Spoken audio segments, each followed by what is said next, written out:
Hello, happy Friday. So today we have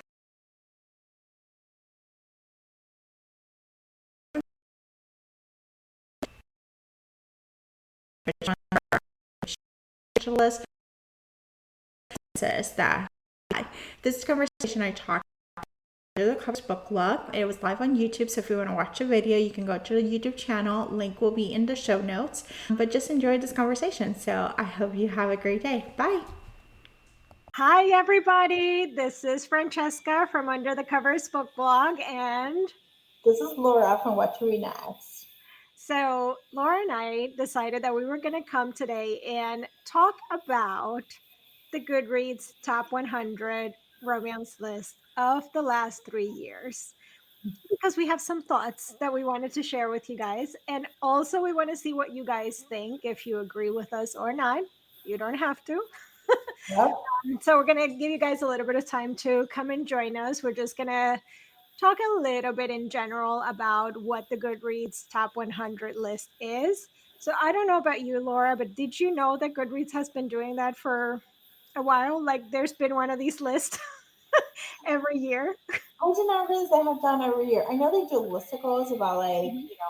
top best books for the year and best books like your readers wanted to best shelf and everything, but it's still like the top 100 romance and like every 3 years, and I'm like, oh, that's great, except that like things have shifted on the market. Yeah. So Yeah, yeah, for sure. I think that you can actually see some of those trends with the list that they've put together.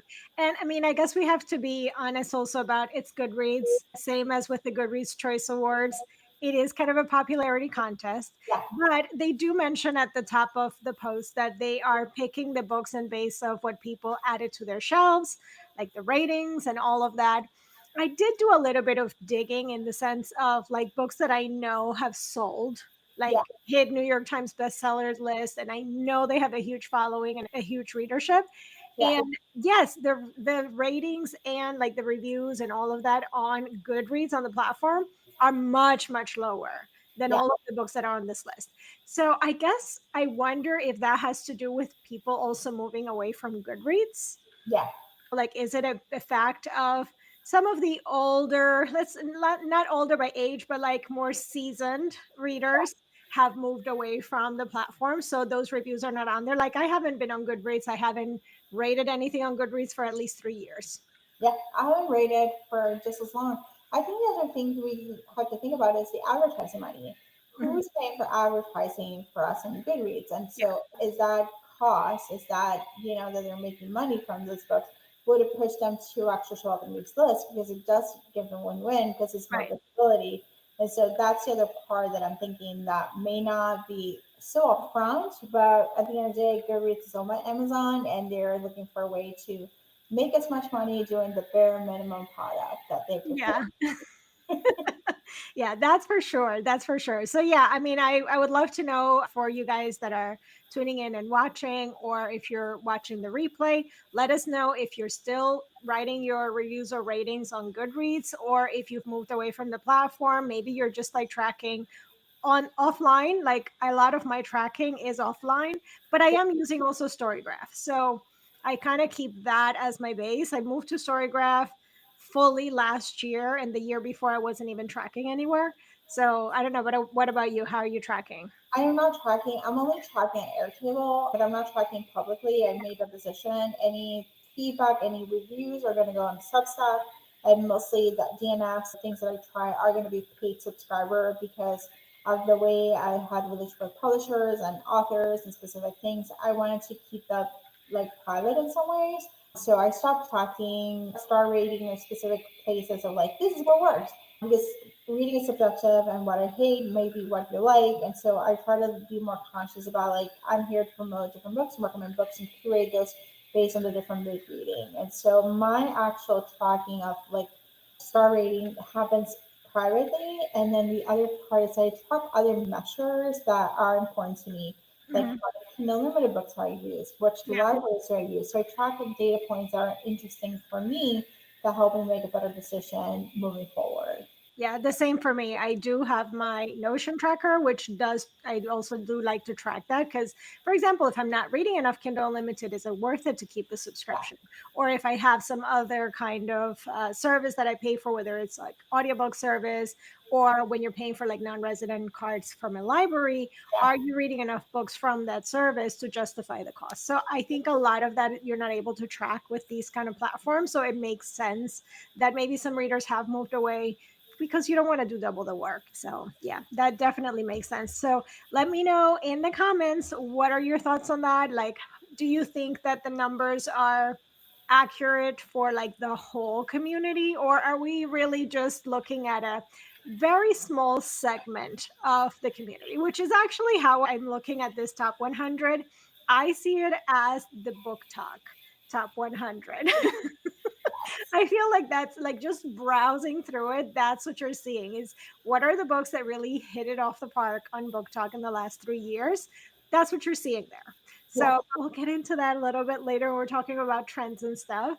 Let's talk on a positive note. What are some books that you saw on the list? Like, give me a couple of books that you saw on the list. And actually, let me share with you guys the list so that you can see what we're talking about here. If it goes, it's going. Okay. All right. So the list is here. So let's share with people a little bit what that looks like. It's the usual suspects, right? Thanks. Yeah. So, briefly, these are the books that you're going to find on the top 100. So, stop me when you see something that's like, that's the one. That's We're still going. I like Nora on those books too, but it's a little more women's fiction than rom com. yes, yes. It's a fade to black, closed door, beautiful, very older. I think it's a more like I'm surprised it is because it's a more older generation. It's not as spicy or as a younger kind of like snap. It has 167,000 ratings. So that means people are reading it. So, which goes back to what I was saying, like those ratings on the books on this list are super high. So there's a lot of people that are reading these books that are using Goodreads. So maybe it's a user base. I remember reading Praise when it just came out before the big wave that happened. Mhm, And it was interesting to see that wave of like Sarah Kate coming from like the unobscure, it's a book that was told among friends at the mhm. time. Like I think you should read Praise. I think you should read Praise. And then the explosion of Sarah Kate, because she was for a while, she was at every single signing. She was everywhere. And I'm like, this is amazing. But it was like interesting to see that, like seeing that exposure for the Boston. That's a 3 year old book. Yeah, So yeah, hopefully next year it won't be there. yeah. Well, actually, there's a few Sarah Kates. Yes. I Because they're have all to like say. it just I think the same goes for Elsie Silver. It just basically Mhm, like you yeah, have one the book, whole series. you just the whole series comes in. Yeah. I yeah, there's the usual suspects of it. Yes, it is all the usual suspects. And like you said, I actually find it a little bit unfair to put multiple books from the same series at the very least. You can Yeah, probably put the same author, but if yeah, it's all in the same series, I feel like it's taken up space where, because obviously, if a series is super, super popular, the next book will still be popular. You yeah. know what I mean? So I would open that up a little bit. But here's another Sarah Kate, and There's here's another Annabelle Monaghan. So, I read that one. I actually enjoyed that one a lot. yeah. The Julie Whelan, probably Mhm. because she was narrating it, that's probably why I made it to. It's a Julie Whelan is well known for her narration, and this is a book that she wrote about narration. So it's very meta, and I assume that's Yeah. probably why it was like so popular in some ways. It's a good book. It's more women's fiction again, I not as was gonna say that also is more uh, women's fiction. not strong romance, but another Sarah Kate. I do appreciate Lauren Asher to be in the Mhm, list. I, mhm. I really like her new series, but she also came in the scene in the 2020. She was like she rode the book talk wave Right, as right. stable. But I appreciate Lauren, even though she writes lengthy books, Mhm. she's only giving us 2 books a year, so she's not feeding us like constantly. Yeah. So we don't see that many books, but she's only giving us like a couple books a year, and I appreciate that. Sometimes Yes, I am all for authors that like control how much they put out because we can't keep up. Like I want to read other things. I don't want to just read you. yeah.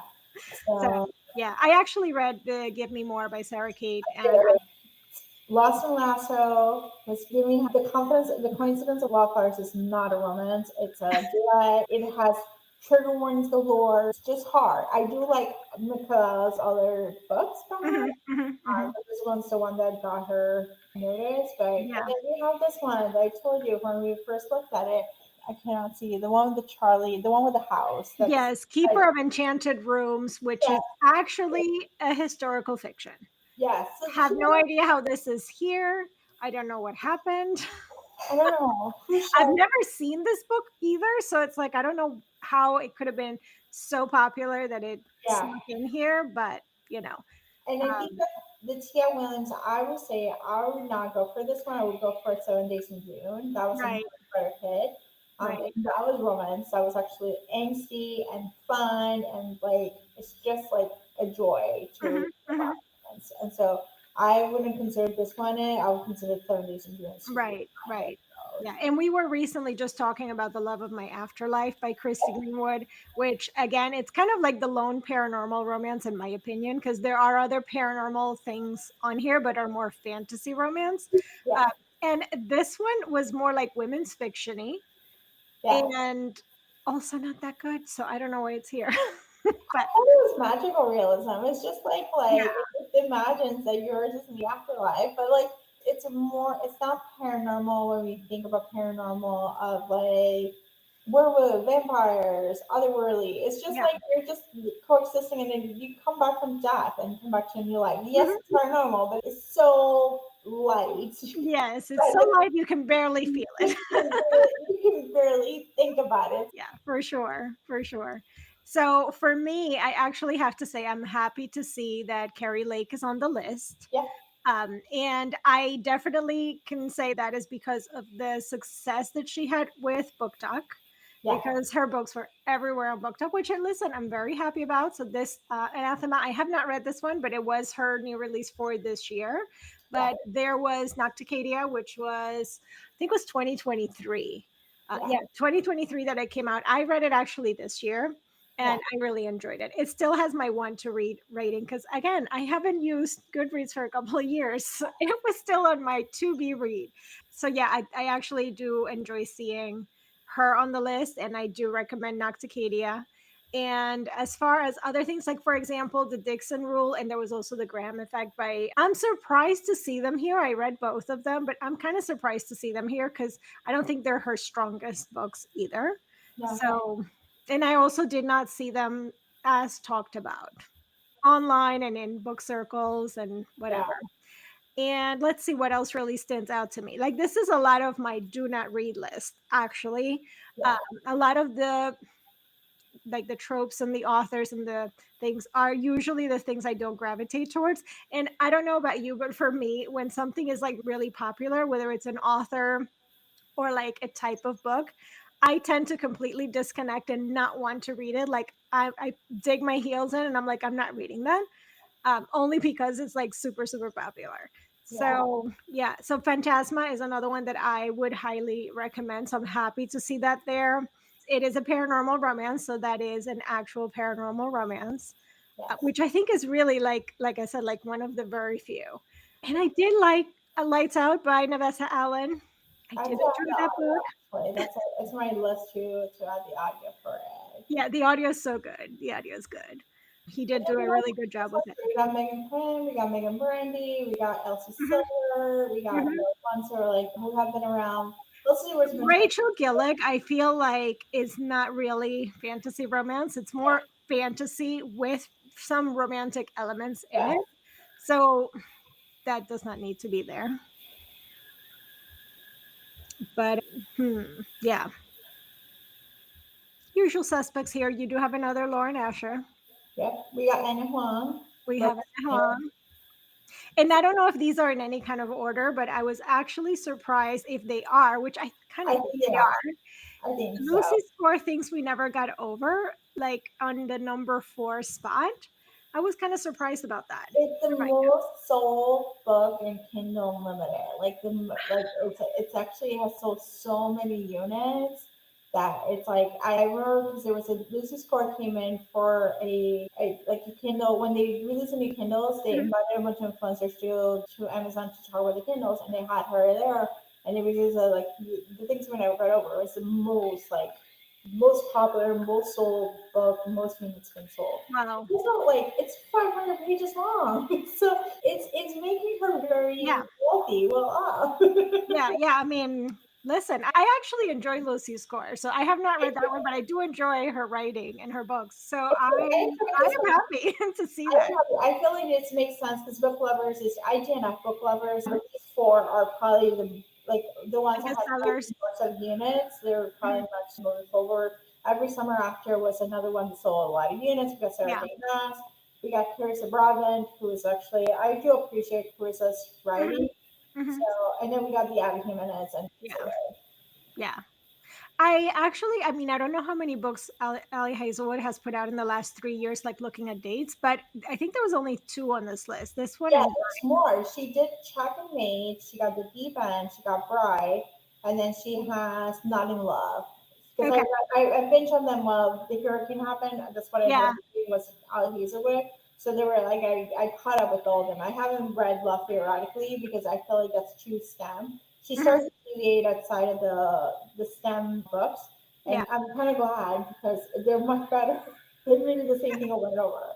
Um, Yeah. So that one is interesting. I'm actually one of the few people that probably doesn't read Ali Hazelwood as much. I read her first book. I liked it, but it was just okay. And I don't like to keep reading things where it's like, well, it was okay. I So, like and then I read one last year that she did for Spotify. It was yeah. on audio only. I can't remember what it's called. Something about play. Yeah, I would suggest reading the deep end, and the cute a caveat with that, it's college age, so they act like they're college age. Their full frontal lobe is not fully formed, so they act like that. So Are completely turning me off from reading it. it is a really good one. It's angsty, Yeah. it's just fun, it's in depth. It talks about like actual mental health of the diver who has the itis, and so Mhm. it's like trying the Ipsy. I think it was she has something that doesn't cannot dive anymore. Right. And it's Right. actually overcoming that process. It is not BDSM. It is not forbidden. None of the way it was marketed is wrong. It is actually like a fun romp at the same time with someone who actually has to overcome, like an elite athlete Yeah. overcoming some like major blockage. So for sure, Deep End probably be the book that is going to come up next year when they do this list again, and like they do the No, past because years, it will come up. they're getting complaints about it for too much sex. They're getting complaints about it. For, they're Well, for sure, complaining they're going to get complaints from marketing because if the you're marketing something reviews are BDS, like they're not fully like I don't get how they're connected because they're friends with benefit and there's too much sex. And I was like, but they're in college. Like, what do you expect them to do? Like, they're not going to get married. Like, it's like, crazy. think about YA. You're not expecting these people to get married, Yeah, like, at 18. yeah. No, I would be concerned. Yeah. So, Let them have their fun. It's okay. So yeah, if you guys are watching, drop in the comments what book from this list do you love the most, or if you're watching the replay, let us know. So which one do you really agree with? yeah. And now we're going to go into our negatives. I mean, we kind of talked a little bit about the things that we don't know why they're there, but what are the ones that you absolutely would switch out from here? I So, think Sarah J. Maas, this year's Sarah J. Maas is not supposed to be there. Like, it's yeah, not romantasy. right. It's just, it's fantasy with romantic elements, but it's just not. Fourth Wing, I guess, but I think you need to take away the romantasy and have it as separate, or fantasy and have it separate than just calling it the romance. I Yeah, feel and I like, think that's also because of the book talk effect, right? So book talk is heavily romantasy popular, so yeah, it's going to dominate a lot of this section. But you were saying that book lovers you DNF, I did. so I guess you would switch that I would out. switch that out. The Abby Jimenez, I would switch those out. I like your All three. place. I could not tell us about the other ones. Okay. And I need some historicals. Yes. We Yes. don't we have other genres than just these two genres they presented. Yes, I feel like what they're really missing here, and there are books that are really good and really popular, also really big authors, historical romance. There's like nothing here. There's also no like true paranormal romance. Like I don't see an Alini Singh in here. I don't see a J.R. Ward. And I mean, I haven't really enjoyed J.R. Ward's books in the past couple of years, but you know, they're still selling, they're still popular, people are still buying it. So I don't see that stuff here. So I feel like there should be some guardrails and some guidelines. But I was looking back again on like how many ratings these books have, and all of these books on here have like 60,000, 130,000. Like they have a lot of ratings. So I mean, obviously the readers are there on Goodreads. And I think it's just because we're not doing our job, I guess, filling in the data to Goodreads. So it's a little skewed. Yeah. I'm assuming the BookTok girls are actually going to Goodreads and rating. Sure, sure. Let's just be good with friends. And Goodreads is like, I don't know if it still limits to 5,000 friends. So you really need to update this whole idea of 5,000 friends because I want to be nosy and I want to be your friend and know what you're into. That's what I use Goodreads. I go for like the social feed to figure out what Mhm. people are reading, and Yeah. then I go to my friends feed. And they took away my app. They took away the option for you to see what how they're doing in the challenge and what Mhm. books they have read in the challenge. They took away Oh, that wow. aspect of it, which I was like, that's my favorite aspect of it. One is compare and despair, so then I could see like, oh shitty, I'm not reading enough. And the other one is like, oh, these are what my friends are reading, so I can actually talk about them or Yeah. actually like pull them in and bump it up in TBR. Yeah, for sure. I think that would be helpful. But yeah, I don't think that they're as social anymore. I remember when I used to be on Goodreads all the time and it was really social. And actually, that's one aspect of Storygraph that I am not 100% sold on is the fact that there's very little social interaction. Yes, there is a feed, but it's very isolated. Like you have to literally go into that section as opposed to just when you log in, your feed is there. When you Yeah, log into Storygraph, it's like here's your books that you're reading, and here's some books that you might yeah. enjoy. But that social feed is not there. And I feel like having to go and look for that social feed, it's like a little bit of friction. Like I never go on there to see what That's people have read. that's the reason why I'm not Storygraph because I was like, I need the social aspect of it. Yeah. That's not I can track my data the other way. Yeah. I'm really good with data. I can do pivot tables, I can do graphs, I can do specific things. I know the data point. I don't need someone else to create those Tableau dashes for me. I just need to actually talk and see what people are reading because I'm nosy. And also that's how I get recommendations. Yeah, That's how for I sure. figure out like, oh, this could be a bump it up because I see most of my friends reading this. Maybe I Yeah. should bump it up. Or maybe this is something I did not know this came out or I did not know this existed. This is a hidden gem of backlist title Yeah. and that's where I get that's the whole point of like what I look for my reading community because I established what to read next because I found a problem myself. I was always a reader, but I never had enough recommendations. So I was Mhm. always binging the same, like find an author, binge the backlist, and then just go to Barnes and Noble and get some ideas. And I was Right. like, I didn't have a community aspect to it, and that's once I found there was a such thing as a community, I was like, oh, I don't want to be part of it, and then create a community and create a place for recommendations. No judgment. We do not yuck on other people's yum. Just because I didn't like it doesn't mean that you may like it. So Yeah. we provide recommendations based on the different moods, different ideas, and different books to read. Yeah. I completely agree with that. Completely agree with that. Oh, sorry, my internet is going, so hopefully it's but yeah, I actually really enjoyed that aspect of Goodreads when I was on it. And this was way, way back. Yeah. Probably because I feel like also a lot of the people that I was friends with also have left Goodreads. Yeah. So I don't really actively Oh, go you don't out have and any look book for new friends. people to follow. You know what I mean? Yeah. So I just closed the whole I chapter. don't want to add new friends. I just want to like people, my book friends. I just want to know what they're reading. Yeah. You should read them. Yeah, it helps. Like it's really helpful to see what people are reading and get new recommendations. Yeah. Okay, so as far as for me, ones that I would probably remove from here, like I said, the Rachel Gillig, I don't think this is a romance at all, even a romantasy. So even if we go by that, it's not, it's a fantasy book with romance elements. So I would definitely switch those out. And like you said, the Annabelle Monaghan, Those are women's fiction, so I would take that. Catherine Center, I always see her also as women's It's fiction with not like, as this was a romance. rom com. I did read this. This is a rom com. It's Okay. not. It's there's romance here. It's close Okay. to her, but it's a rom com. Yeah. Okay. So at least there's that. The spell shop, I don't think is as romance either. Like I know they market it a lot as a romantasy, but I don't think so. What else? I would definitely take out this thing because Yeah, it's a historical fiction. Like I don't even know how that's there. I yeah, feel like this book probably must have paid some money to be yes. there because that makes absolutely no sense. I haven't even seen I it know stuff. So it might be paid feature. They're anywhere. like, well, we're gonna bring the last one. Well, we could just some of up like little down there. Yeah. So, okay. So now, if you had to make some comments or add some books for things that you don't see on this list, what would you actually say?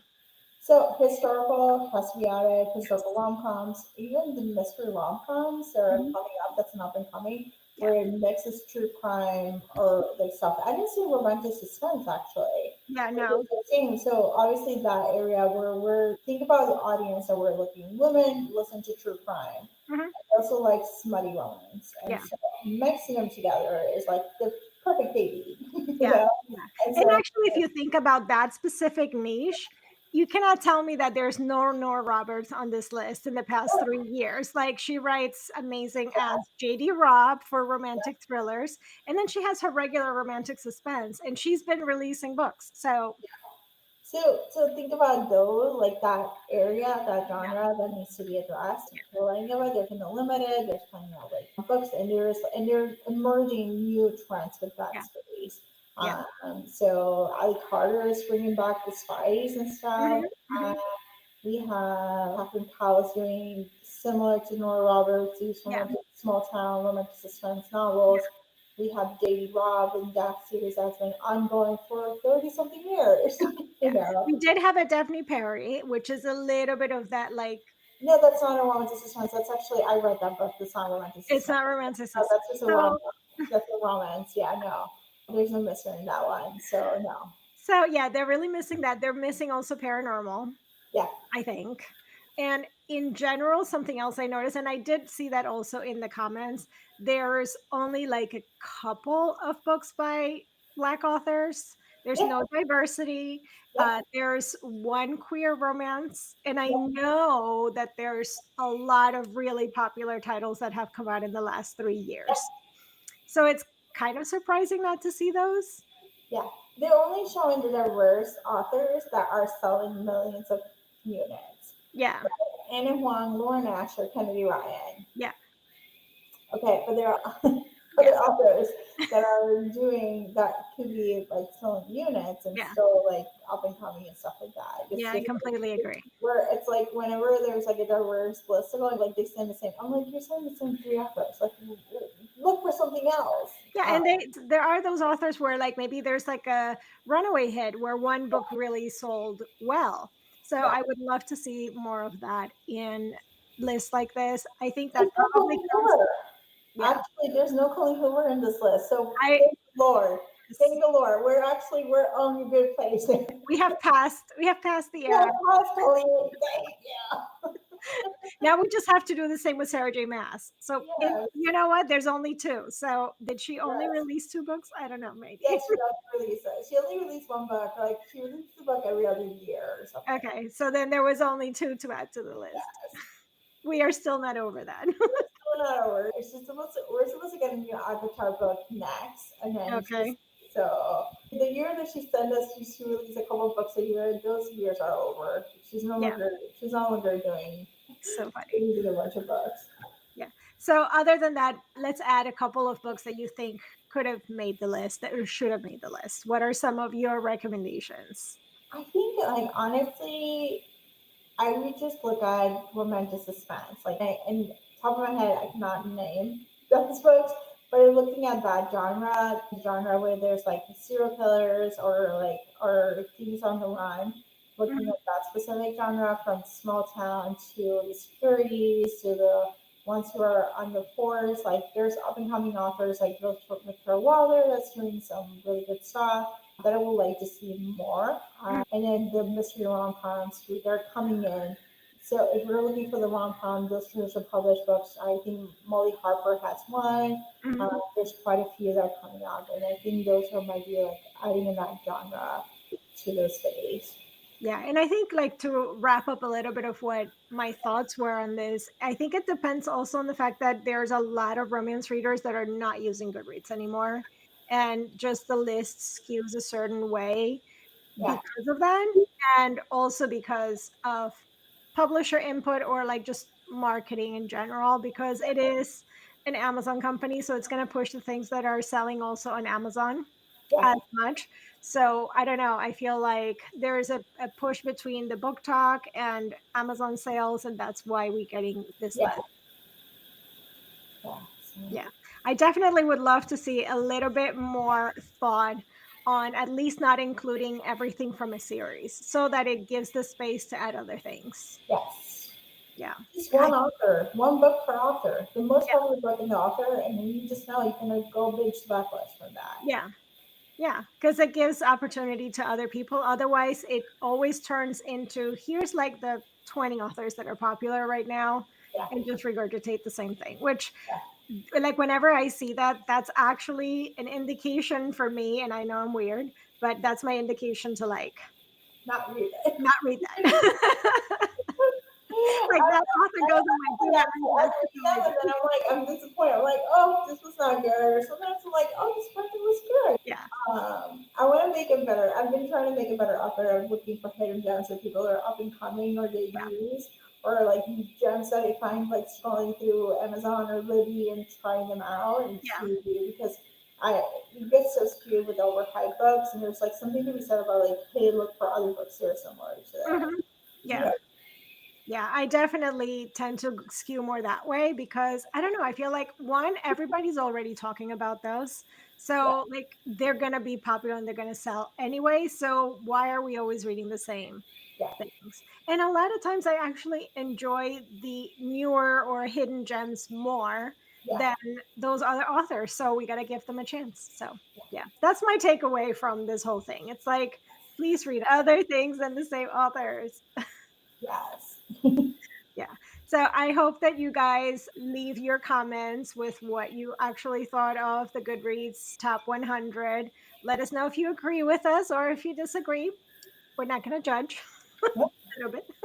We don't yuck your yum. We're not yucking Yes. other people's yum, so we're good. So Yeah. we're good. So Yes. I think that's the most important, right? Also, actually, there was a lot of dark romance on yeah. this list. But it's book talk. Book talk Yeah. loves book romance. Book talk Yeah. is like everything. Like give me the most taboo shit and I'm here for it. And I was like, and things are like, okay, I'm not yucking, but okay. Yeah. These are It's people. dark. It was dark or the really fluffy contemporary rom-coms or romancy. Like that's it. That's all you got. Yes. But there was no mafia. No Absolutely. mafia. And I No. love me some mafia. Yeah. So If you guys want mafia recommendations, go on Laura. There's a mafia niche list for everything. There's a mafia niche. I'm working on more. So we got super baby, we got forced marriage, we got arranged marriage, we got age gap, we got enemies to lovers. I have a couple hidden gems like mafia rom com. Like there's a little bit of everything for you. There's a mafia ballerina. Mafia ballerinas is coming. I actually have some in Mhm. our on the vlog, but I'm gonna do a bigger list for you. So I love it. I love it. So, see, these are the things that should be on the list. yeah, And the funny thing is that I know that some of these authors are selling a lot. So, like, what is happening? yeah. All right. So Yeah. So, anyway, guys, thank you for joining us today. Leave us your comments about your thoughts on the Goodreads top 100. Have you read any of them? What are your favorites? Because, yes, there were some great books that made the list, but what are your misses? Which ones you would replace? And be sure to follow both of us. Laura is here on YouTube and she's also on Substack. and her podcast. So make sure you find all the things in her blog, and also follow Under the Covers here on YouTube, Substack, the blog, and all the things.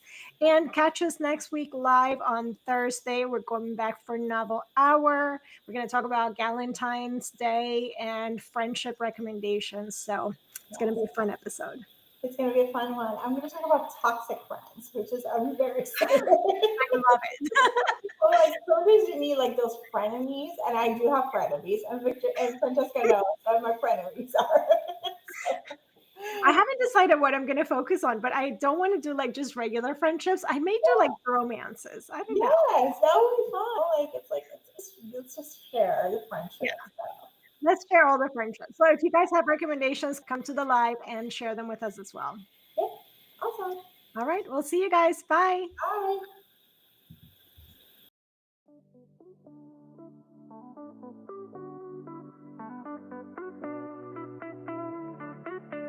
Thanks for joining me on this episode of the Watch Read Next podcast. If you enjoy our bookish conversations and want more recommendations, don't forget to subscribe so you never miss an episode.